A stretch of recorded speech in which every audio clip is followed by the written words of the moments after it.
Hey guys, welcome to Techtilltoe. Today let's see how to make a transparent text effect or transparent fill effect in Photoshop. Open Photoshop, select any background, drag and drop for a new layer, copy a background, then press only a new layer to get a fill empty layer. Go in Edit tab, go in Fill section, select the color or contrast white and opacity to 40% or as you wish. After the fill is applied, go in text fill, type any text you wish, select font and size,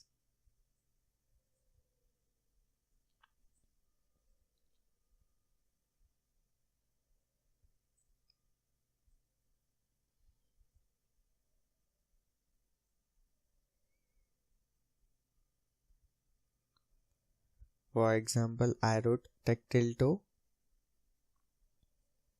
Then press Ctrl+T on the transparent layer you applied. Here we will get option for to resize the fill opacity layer. You can resize as per your wish, and it's simply done. Press on apply. This is how you can make a simple transparent fill effect using Photoshop. Hope you guys liked the video. Thanks for watching. Stay tuned for more.